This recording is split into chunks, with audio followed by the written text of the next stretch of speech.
According to the information reaching me here,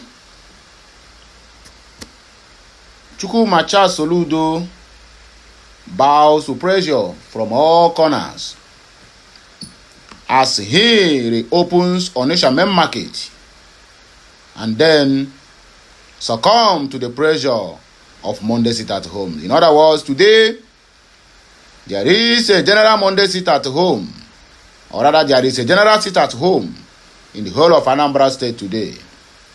Whether you are under government or you are working as an individual entrepreneur or self-employed, please, I urge you to stay back your home.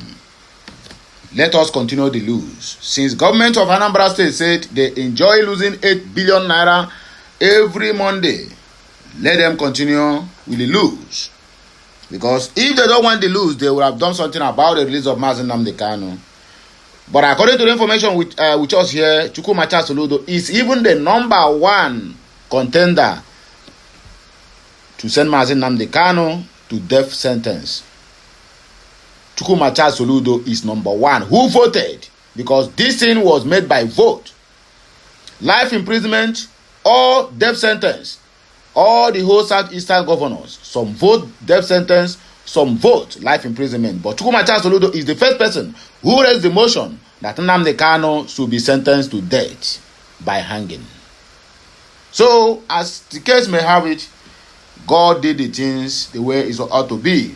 And they have to use a Bible verse to send Mazi Nnamdi Kanu to life imprisonment. Since then, Chukwumacha Soludo have never regained himself because he knows that last, the truth must surely come out. That is the bitterness you people are just witnessing now. In case you don't know, let me open your eyes. That's exactly what happens. Okay, Chukwumacha Soludo reopens main market on Onitsha against all odds, according to the information here. Forget about what the news wrote. Nigerian singer dies after snake bite at her home. Biafra, we have just lost a very wonderful soul by name Ifunanya. She's an Igbo girl. That was the reason I'm bringing the news to my platform so that we can as well sympathize with the family because he just died too young. And in fact, this is what they call untimely death. Unprepared journey. You never prepared for that day. So please, if you watch this video and you get to this point, help me type rest in peace. Ifunanya, Biafra, we miss you. Full list of the 40 suspects linked to alleged coup against Tinubu. They don't reveal the full name, so let us see what happens. Tinubu prefers to stay abroad, only returns to Nigeria to welcome APC defectors. Our cry grandpa, where his name be Peter Gringo Obi. I talk that one. Okay, my people, I beg, let us take this news the way it ought to be. Happy New Day, Happy Monday, and Happy New Week. It shall be well with you and also your household. Please help me to circulate this message. Like, share, comment, and subscribe for more interesting videos. The Anambra State Governor Chukwumacha Soludo has ordered the reopening of Onitsha main market because of the pressures starting from February 2 of 2026 for full economic activities. The directive followed the expiration of a one-week closure earlier imposed by the state government after traders failed to comply with the directive to ignore whatever order that had been given to them by Biafran agitators, according to him. Governor Soludo gave the order during an on-spot assessment of the market, which he undertook alongside top government officials and security personnel. To cut the whole story short, the IPOB directive has reportedly triggered fresh anxiety across Abia, Anambra, Ebonyi, Enugu, and Imo states over the safety of lives and property as we march forward. In Anambra, however, the police command said it was fully prepared to maintain law and order in case if there's anyone that have been broken. The public relations officer, which is Tochukwu Ikenga, said earlier attacks on security operatives and government facilities were carried out by criminal elements seeking to instill fear among the residents. According to the police, the state government, in collaboration with India Anambra has now resolved to correct harmful practices arising from the insecurity, or rather from the security situation, including the illegal closure of markets on Mondays. Okay, you call it illegal, and you close your own. So what you did is also illegal if you join that trend. Police commissioner, be police officer. Okay, Nigerian singer dies after snake bite at her home. Joy, well, I know they finish. Rest in peace, our dear sister. The Nigerian music industry have been thrown into mourning following the death of fast-rising singer Efonanya, popularly known as Nanya Music. Nigerian News reports that a young artist who gained public attention after appearing on The Voice Nigeria was said to have been bitten by a snake at her residence. According to reports, the incident happened at home, after which she was quickly taken to a hospital for treatment. Imagine. I am very sure they didn't tie the leg. All these Gen Z generations will know that when snake bite you, unless that snake bite you in your anus, that is the only way you can tell me that snake kill somebody. If snake bite your hand, snake bite your finger, you will tie somewhere so that the venom will not cross the vein before going to look for a snake bite doctor. But look at it now. Just look at it. She was quickly taken to a hospital for treatment. Despite efforts by medical workers, she was later confirmed dead. The news of her passing spread rapidly online, leaving fans, fellow artists, and music lovers in shock. Which home? Is it in the homeland or in the city? Nanya Music was known for her strong vocals and growing presence in the Nigerian music scene. She built a loyal following through her live performances and regular engagement on social media, where she was reportedly active just hours before the incident. Many of her fans and supporters have taken to social media to mourn her and share tributes while awaiting official statements from her family and close associates. And the snake was killed. Blood of Zachariah. In other news, Nollywood actress Katherine O'Hara, popularly known for her roles in Home Alone and Schitt's Creek, has died at the age of 71. Nigerian News learned that O'Hara's agency, Creative Artists Agency (CAA), confirmed her demise in a statement on Friday. According to the statement, the thespian died at her home in Los Angeles, Brentwood area, but the cause of her death was not disclosed. O'Hara is a Canadian native, began her career in improvisational comedy and enjoyed a decade-long career spanning film, television, stage, and many more. The 40 suspects linked to alleged coup against Bola Ahmed Tinubu, they say the names are as follows. The Nigeria Security Agency has reportedly concluded investigations into an alleged coup plot aimed at violently overthrowing President Bola Ahmed Tinubu's administration, identifying 40 suspects across the military, police, and civilian sectors. Nigeria News reports that the suspects included senior military officers, a police officer, and civilians allegedly involved in reconnaissance, funding, and propaganda operation. Okay.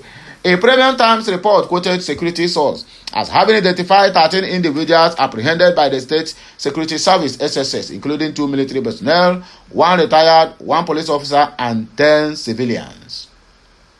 16 military officers were arrested for direct participation, 2 civilians for reconnaissance, 2 for incitement to civil disobedience, 2 to justify the coup, and 5 others in connection with funding channels. 1 detained soldier escaped custody but was later arrested by SSS operatives in Bauchi, insiders told Premium Times. Investigation completed, court-martial pending. Nigeria News report that the defense headquarters confirmed that the investigation had been concluded and forwarded to appropriate senior authority in line with extant regulations. The military described the findings as identifying several officers with allegations of plotting to overthrow the government, calling such actions inconsistent with the ethics, values, and professional standards required of members of the armed forces of Nigeria. At least 25 military officers and personnel are expected to face trial in connection with the coup attempt A source familiar with the investigation said.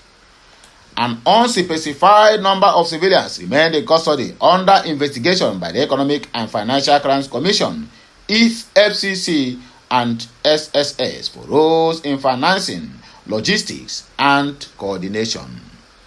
Coup plan details. Investigators revealed that the plotters initially aimed to disrupt the handover of power from former President Muhammadu Buhari to President Tinubu on May 29 of 2023. However, the plan stalled due to insufficient funds and logistical gaps. The conspiracy was reportedly revived in 2025 after former Bayelsa Governor Timipre Silva allegedly transferred nearly 1 billion naira to 3 bank accounts operated by Bureau de Change Operator, intelligence source said. Retired General Adamu, identified as a key figure, along with Silva and 3 other suspects, remain at large. One fleeing suspect has been traced to South America, though details remain undisclosed for security reasons. Presidential and government officials targeted. Sources revealed that the alleged coup plotters had planned assassinations of Bola Ahmed Tinubu, the Vice President Shetima, Senate President Godswill Akpabio, and Speaker of the House Tajuddin Abbas. They were waiting for a day when all of them would be in the country. Wherever they were, they would be assassinated, one source told journalists. Service chiefs, commanders of the Guards Brigade, and other strategic figures were also reportedly targeted. Informants within the presidential villa were said to be monitoring the movements of the officials. Investigators also disclosed that some officers were tasked with seizing strategic locations, including the presidential villa, Niger Barracks, the Armed Forces of Nigeria Complex, and Nnamdi Azikiwe International Airport. Full list of the suspects includes high-ranking officers such as Brigadier General M.A. Sadiq, Army Headquarters Garrison, Colonel M.A. Maaji, Defense Space Administration, and Lieutenant Colonel S. Bapa, 525 Signal Regiment. Other officers include Lieutenant Colonels A.A. Hayatu, and so on and so forth. Civilian suspects, okay, let me go to the civilians. Civilian suspects include Umoru Zikeri, Julius Berger, Villa Electrician, Ali Issa, Villa Ambulance Driver, and Stanley Kingsley Amande, actor allegedly hired as a propagandist. Details of the other 6 suspects remain unclear at the press time, Nigeria News understands.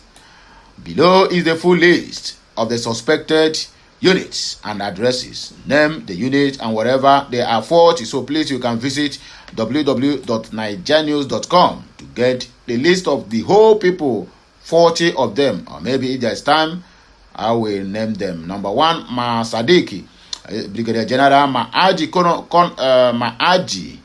Colonel S. Bafa, Lieutenant Colonel A.A. Hayatu, Lieutenant Colonel P. Dangapi, Lieutenant Colonel M. Aikamola, Lieutenant Colonel Jama, Lieutenant Colonel Ghana, Lieutenant Colonel Dauda Maaji. Okay, Major General J.M. Ganakas, Major General Ibrahim, Major General Jida, Major General Usman, Major General Yusuf, Major General Ilyasu, Major General Mohammed. Okay, this one is Lieutenant Cadet. Squad leader Captain Bello, also a Captain Felix, a Captain SS Felix, Lieutenant Colonel Amiu, Lieutenant Colonel Nasir Ibrahim, Garrison Division. Okay, where are these things? Stanley Amandi, propagandist, the name included. Goni Buka, they don't give any name for this one. My brother, this thing sounds too funny that a bloody civilian now is planning coup with the government. With the military. Anyway, my people are here. We will take a break. Make gonna help me to circulate this message. I beg, like, share, comment, and keep subscribing. Okay, Messiah.